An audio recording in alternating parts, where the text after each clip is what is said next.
கிருஷ்ணாய வாசுதேவாய தேவகீ நந்தனாய ச நந்தகோபகுமாராய கோவிந்தாய நமோ நமஹ. அனைவருக்கும் என்னுடைய அன்பான வணக்கங்கள்.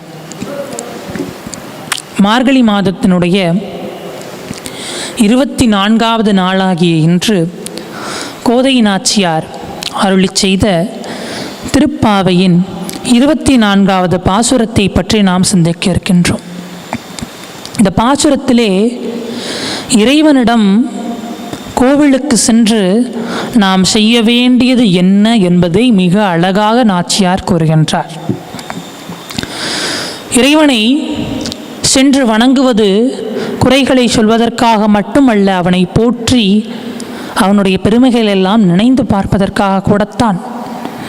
அன்று இவ்வுலகம் அளந்தாய் அடி போற்றி வாமனாவதாரம் எடுத்து வந்து இந்த உலகத்தின் ஓரடியாலும் விண்ணுலகத்தை 2வது அடியாலும் 3வது அடியால் மகாபலியின் தலையையும் அளந்தாயே கண்ணா, அன்று இவ்வுலகம் அளந்தாய் அடி போற்றி சென்றங்கு தென்னிலகை செற்றாய் திரள் போற்றி. நீ சாதாரணமான மானுட அவதாரம் எடுத்து இலங்கைக்கு சென்று ராவணனை சம்ஹாரம் செய்தாயே, அப்பேற்பட்ட திருவடிகளை நான் வணங்குகின்றேன்.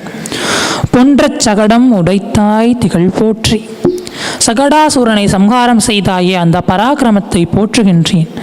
கன்று குன்னிலா எரிந்தாய் கலல் போற்றி கன்றின் வடிவத்திலே வந்த வத்சாசூரனை சம்ஹாரம் செய்தாயே, அதை வணங்குகின்றேன்.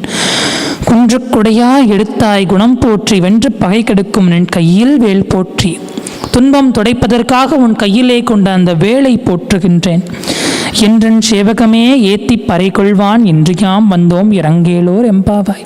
நாங்கள் எதுக்கு வந்தோம் தெரியுமா? உன்னுடைய பெருமைகளை எல்லாம் நினைத்து பார்த்து உன்னை போற்றி புகழவே வந்தோம், எங்களுக்காக இறங்கி வா என்று அந்த கண்ணனை போற்றி பாடுகிறாள் ஆண்டாள் நாச்சியார். மிக அழகாக முதல் வரி அன்று இவ்வுலகம் அளந்தாய் போற்றி, 2வது வரி தென்னிலங்கை செற்றாய் போற்றி. என்ன அர்த்தம் தெரியுமா? சுவாமி கேட்டது 3 அடி தானம், ஆனால் அளந்தது 2 அடி தான். 2 அடி தான் அளந்தார். 3வது அடி மகாபலியினுடைய தலையின் மீது வைத்தாலும் அதுவும் இந்த உலகத்தில் தான் இருக்கு, அதனால அது 3வது அடியாக ஆகாது. ஆக அவர் பெற்ற தானத்தை அவரே நிறைவு செய்யும் வண்ணத்திலே ராம அவதாரத்தில் காடு ஃபுல்லாக அலைஞ்சு திரிஞ்சார். எத்தனையோ அடிகளை வைத்தார். ஆக அன்று கேட்ட 3 அடியை எத்தனையோ யுகங்கள் கழித்து ராமாவதாரத்திலே அந்த கண்ணனா ராமபிரானாக வந்து அவர் நிறைவேற்றினார் என்பதை இந்த பாசுரத்திலே மிக அழகாக நாச்சியார் கூறுகின்றார்.